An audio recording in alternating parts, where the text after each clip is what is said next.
Donc on est parashat Vayechi. Ben Porat Yosef, Ben Porat Alehaïm. Yosef Hatzadik a mérité la bracha d'être au-dessus de l'œil. L'œil ne peut pas le dominer. Mesure contre mesure, pourquoi? Parce que, comme dit le Midrash, chaque étape de l'épreuve qu'a eu Yosef Hatzadik et qu'il a surmonté, il a mérité dans sa royauté une récompense sur ça. Donc la bouche qui n'a pas participé à la faute, c'est Paro, il lui a dit Ve'al picha ishak kol ami, sur ta bouche va être géré tout mon pays. Les mains vont porter le sceptre en or, et ainsi de suite. Même la pensée, et vu qu'au-dessus de l'œil, il y a la pensée, et Yosef, il a réussi à contrôler son mauvais penchant, même au niveau de la pensée. Donc il est devenu au-dessus de l'œil. Il a réussi à contrôler les trois choses, la pensée, l'action et le regard. D'accord? Ça, c'est la force de Yosef Hatzadik. Mais on a parlé d'un élément très important par rapport à Yosef. Pourquoi Yosef Hatzadik s'est préoccupé à récupérer l'argent de l'Égypte et du monde entier? Hein? Il a fait tout un système, comme on le voit à la fin de la paracha de la semaine dernière. C'était quoi le système? Il leur a vendu la récolte, il leur a pas donné cadeau. Et vu que ils n'avaient plus rien, alors il a utilisé ça pour leur faire la Brit Mila, pour leur faire un déménagement dans tout le pays.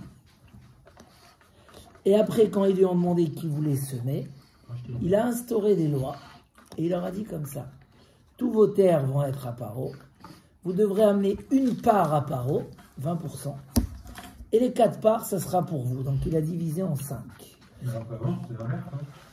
Alors qu'avant, les gens ne donnaient rien pour l'État.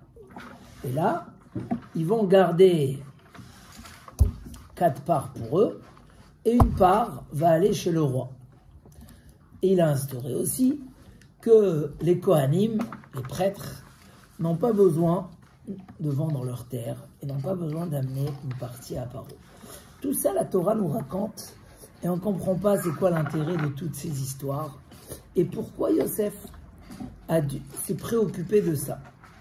Alors c'est marqué dans les Sfarim, le Zohar HaKadosh dit que Yosef, il a vu que Abraham Avinu a reçu la Kadosh Baruch, un décret de 400 ans d'exil, voire même 430 ans. Comme ça écrit le Ramban, Nachmanide, que les Bnei Israël sont restés en Égypte 430 ans, mais ils n'ont pas travaillé dur pendant 430 ans. Ils ont travaillé dur que pendant 86 ans. Depuis la naissance de Myriam, qui veut dire Myriam, ça vient du nom Mar, amer, jusqu'à la sortie d'Égypte. Myriam, à la sortie d'Égypte, elle avait 86 ans, Aaron 83 et Moshe 80. Donc ils ont travaillé dur, combien que 86 ans. Et Yosef Hatzadik, il a vu qu'il y a une promesse. Ils vont travailler dur, ils vont se faire en Égypte dans la difficulté. Mais ils sortiront après avec une très grande richesse. Comment ils sortiront avec une très grande richesse? Donc il a fait en sorte qu'il y ait une très grande richesse en Égypte. Comme ça écrit le Zohar HaKadosh. Rav Dessler nous explique dans l'Irtav Me'Eliyahu que Yosef Hatzadik s'est préoccupé du passage des Bnei Israël en Égypte et comment ils vont sortir. Déjà, Yaakov Avinu. Quand Yaakov Avinu descend en Égypte, il rencontre Yosef, il ne l'embrasse pas. Yosef a embrassé son père et Yaakov ne l'a pas embrassé. Pourquoi? Pourquoi? Il dit Rachid que Yaakov était en train de lire le schéma. Mais pourquoi tu lis le schéma quand tu rencontres ton fils? Il dit, soit qu'il était rempli d'amour à Akadosh Baruch Hu, donc il a voulu donner l'amour à Akadosh Baruch Hu, soit qu'il a eu peur de donner tout son amour à Yosef et il a redonné, donc il a préféré faire le schéma. Il dit Rav Dessler, mais c'est pas normal. Il a donné énormément d'amour à Yosef. Alors d'un coup, il craint de lui donner. Il dit non. Yaakov, il préparait la descente en Égypte. Et vu qu'il préparait la descente en Égypte, il a su que c'est un moment qui va marquer beaucoup le clan d'Israël. De dire, voilà, on est en danger, on est en exil, on ne sait pas comment on va sortir de là. Donc on va mettre toutes les options, toute l'énergie. Et donc il a dit, ce moment d'amour, c'est pour Akadosh Baruch Hu, pour que ça influence les générations. Le Gaon de Vilna écrit, j'amène quelques références comme ça, après on arrive à ce qu'on veut arriver, que ce qui est marqué dans la Haggadah de Pessah, que Yaakov n'est pas descendu en Égypte pour rester là-bas, mais il voulait se sentir étranger pour y revenir le plus vite. Il dit le Gaon de Vilna, s'il avait eu l'intention de s'installer là-bas, pas sûr qu'on serait sorti d'Égypte. Son intention de descendre en Égypte n'était que provisoire. Et grâce à ce qu'il a gardé un esprit provisoire, ça a fait que les Bnei Israël ne se sont pas noyés dans l'impureté d'Égypte. À quoi je veux arriver? À un élément très très important. Yosef Hatzadik, il a vu et il a compris toute l'histoire. Il a compris. Il a compris que ses frères l'ont vendu, c'était pas pour rien. Il a compris que les 7 années de famine, c'était pas pour rien. Il a compris qu'il est devenu roi, c'était pas pour rien. Tous ces moments de souffrance et ces moments de réussite, il les a pas utilisés à titre personnel. Il les a pas considérés comme une vengeance par rapport à lui. Il a tout compris comme un capitaine qui conduit son bateau et qui doit arriver à destination. Et que peut-être sur le bateau, il y a des gens qui pensent qu'ils sont en train de se balader dans la mer, qui sont dans une croisière.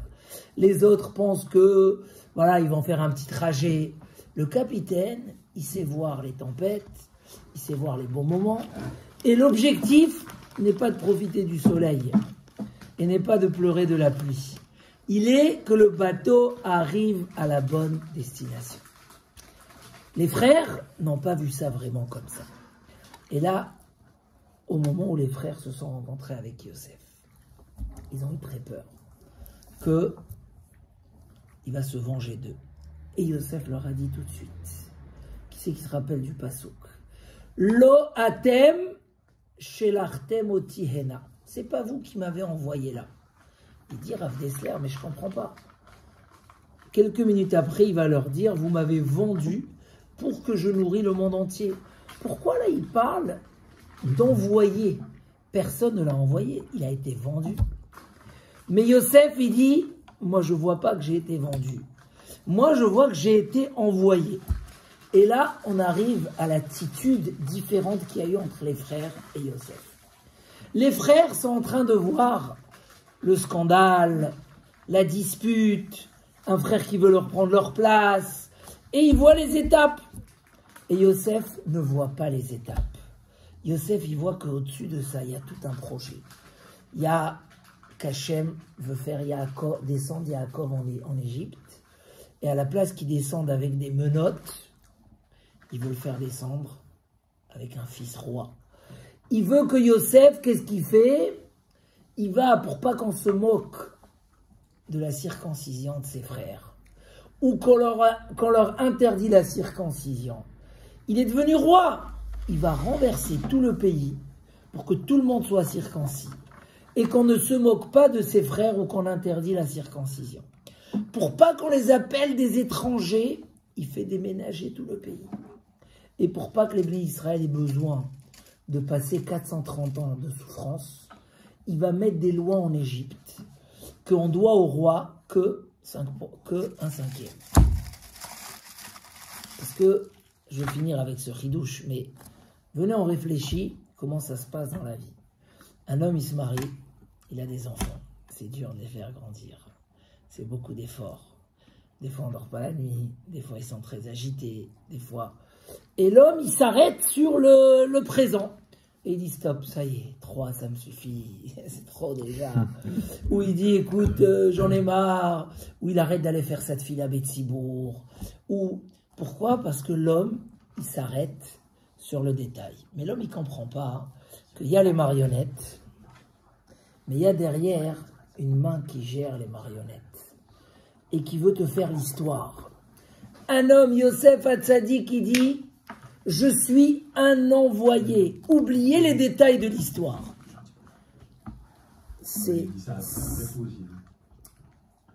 Je ne sais pas quand il a compris, Yosef, mais il a compris.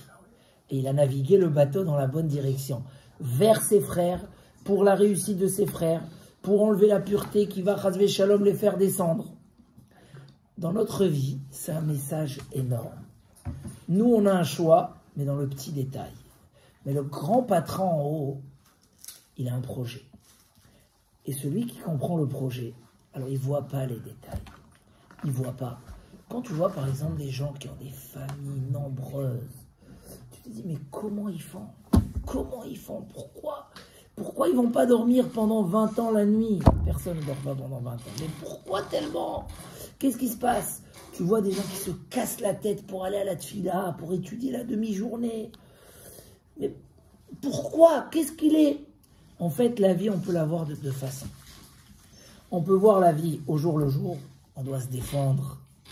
On doit surmonter. On doit réussir. On doit. Et on est complètement capturé par la vie et par ce qu'elle est en train de nous mener. Mais il y a celui qui voit que tout ça, c'est les petits calculs. Les grands calculs sont par derrière. Un homme, on vient, on lui dit, tu vas prendre un leasing. Quoi, je vais payer 500 € par mois, mais c'est énorme, etc. Il y a quelqu'un qui va dire, jamais de la vie. Moi, je vais prendre un petit truc, il va m'appartenir. Et il y a quelqu'un qui voit toute la boîte dans son ensemble.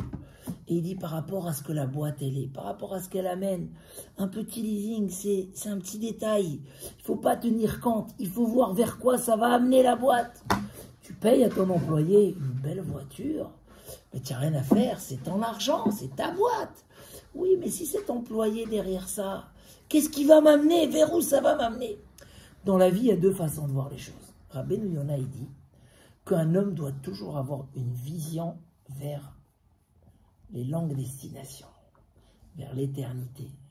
Un homme, il arrive, après les années de travail, il va à la retraite. Il y a deux personnes qui vont à la retraite. Et on va tous aller un jour, Bezrat Hashem, c'est déjà une bracha.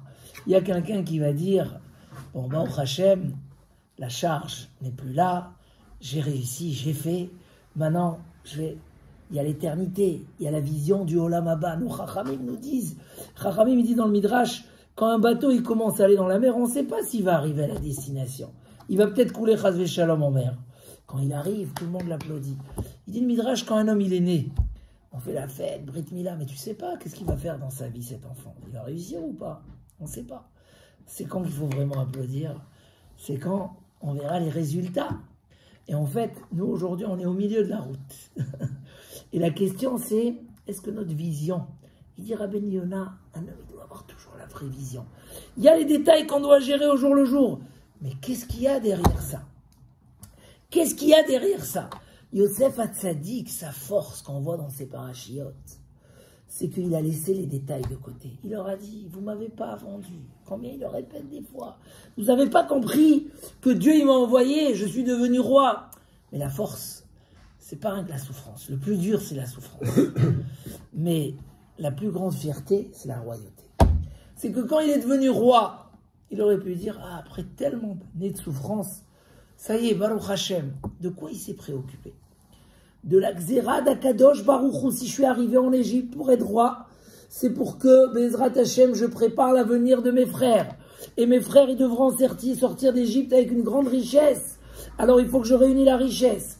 Et mes frères, ils auront des épreuves en Égypte. Il faut que je leur prépare le terrain. Il dit le Torah Trahim, qu'est-ce qui a fait sortir Yosef de la prison? Vous savez quoi? Quand il a vu le rêve du maître Échanson, qui lui a dit, écoute, j'ai vu une vigne qui a poussé très très vite, et que j'ai le verre de Paro dans mes mains, etc., etc. C'est de ce rêve qu'il est sorti. Mais ce rêve, on ne comprend pas qu'est-ce qu'il signifie. Si c'était juste qu'il devait voir qui va servir Paro, il fallait qu'il rêve qu'il sert le roi. Pourquoi il y avait la vigne et tout ça? Il dit en fait, le Midrash, cette vigne est parlée de la Géoula du clan Israël. Et on a dit à Yosef, regarde, combien de fois c'est marqué le mot kos dans ce rêve-là? Kos Paro Beyadi, le verre de Paro. 4 fois kos. 5 fois kos, kos c'est 86. Kaf, Vav, Samer, 86. Dans le vin, dans le verre, il y avait Yain Yashan, du vieux vin. Yain Yashan, c'est 430. D'accord? 5 fois 86, ça fait combien? On va avoir une petite gématria sympathique. 430. 430. 4 verres. Tu n'as pas besoin de les servir. Un verre, tu vas donner à Paro. En fait, il a compris le remède de Yosef Hatzadik, que s'il prépare le terrain, les Bnei Israël pourraient réduire de 430 ans à 86 ans. Un verre, il reste à payer. Les 4 verres ont été déjà donnés. Donc, qu'est-ce qu'il a fait Yosef? Pour pas que l'ange des Égyptiens, quand il sort d'Égypte, ils disent « Ouais, mais ils n'ont pas fini leur travail ». Quand ils sont sortis, c'est marqué que « Veine Mitzraïm nosea acharehem » il dit Rashi, ils se sont tournés, ils ont vu l'ange des Égyptiens qui va empêcher la sortie. Hein? Pour pas qu'ils disent « Non, il y a une loi. Yosef, il a mis une loi en Égypte. C'est quoi la loi? 4 parties, on peut les garder. On paye qu'une partie. » Donc les Bnei Israël, ils ont payé qu'une partie. Sur les 5 parties qu'ils devaient payer, Yosef, il a instauré une loi. Que cette loi répande. Alors, le Midrash, il dit « Hayam Ra'a Vayanos ». La mère, elle a vu le cercueil de Yosef, elle s'est sauvée. Comme ça, c'est marqué. On dit dans la Hallel « Hayam Ra'a Vayanos ». Toujours on explique, parce que Yosef, grâce à lui, la mer s'est ouverte, puisqu'il s'est sauvé de la femme de Potiphar. La mer s'est sauvée de devant lui. Mais lui, après cette explication, il dit... Il ne s'ouvrait pas tant qu'il n'est pas rentré... oui, mais quand elle s'est ouverte, c'est à cause du haron de Yosef. Hayam Ra'a Vayanos. Qu'est-ce qu'il a vu? Il dit le Midrash Yosef. Mais d'après cette explication, la mère, elle ne voulait pas s'ouvrir. Elle dit, ils n'ont pas fini encore leur année d'exil. Mais Yosef, il a instauré des lois en Égypte. Vous n'avez rien à dire, c'est comme ça. Même si on doit travailler, il y a 4% pour nous, il y a 80% pour nous et 20% pour Paro, c'est la loi. Les Shevet Lévi n'ont pas travaillé en Égypte. La tribu de Lévi qui était la tribu de la Torah. Pourquoi?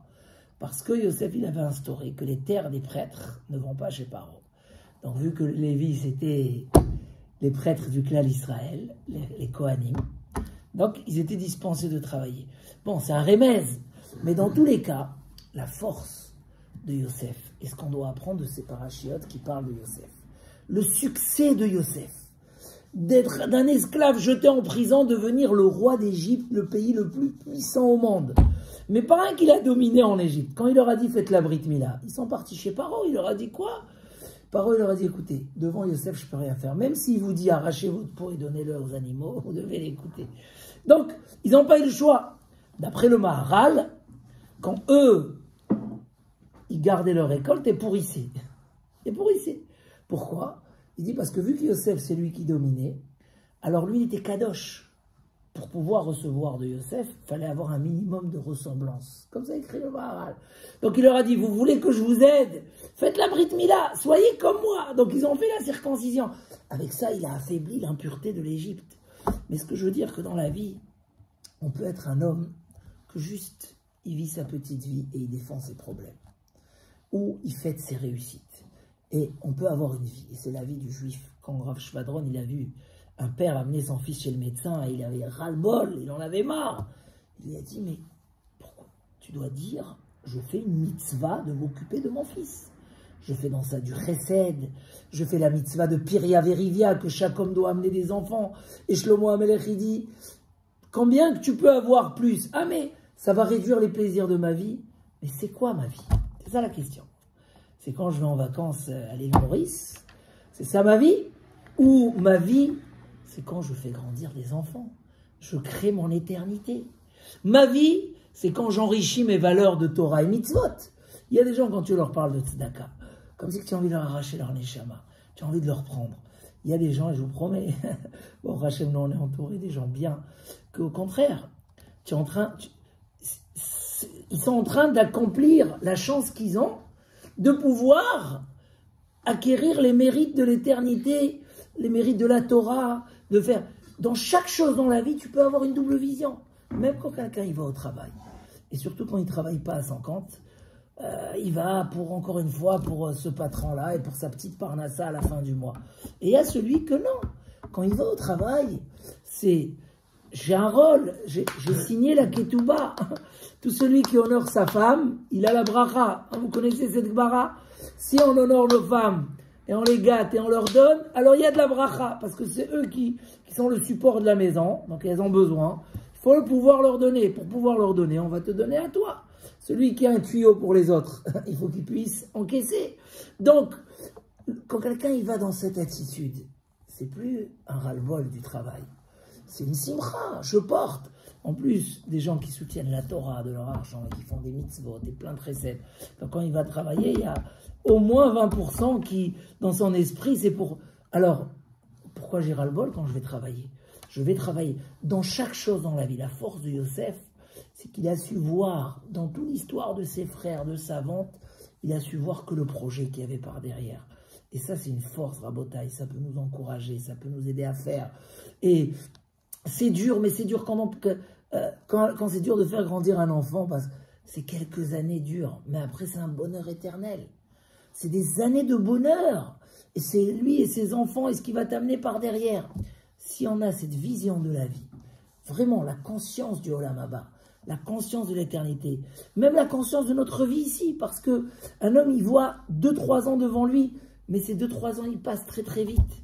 Et si on a, quand un homme il doit s'investir pour mettre la Kedusha à la maison, et la Shmirat Shabbat, et les mitzvot, et tout ça, faut pas se dire c'est une question, c'est une difficulté. C'est ma femme pour la vie, c'est mes enfants pour la vie. Donc comment je veux les avoir avec moi? Dans mon projet. Donc c'est sûr que l'énergie est très forte. Alors Bezrat Hashem, voilà, cet exemple de Yosef Hatzadik, c'est un exemple puissant. Et il faut le prendre. Savoir naviguer le bateau à sa destination, peu importe le beau temps ou le mauvais temps, on est dans une direction. Et Yosef, il a su prendre même le mauvais temps et le rendre comme un moyen pour le beau temps et la destination qui a par derrière. Chazak, Chazak,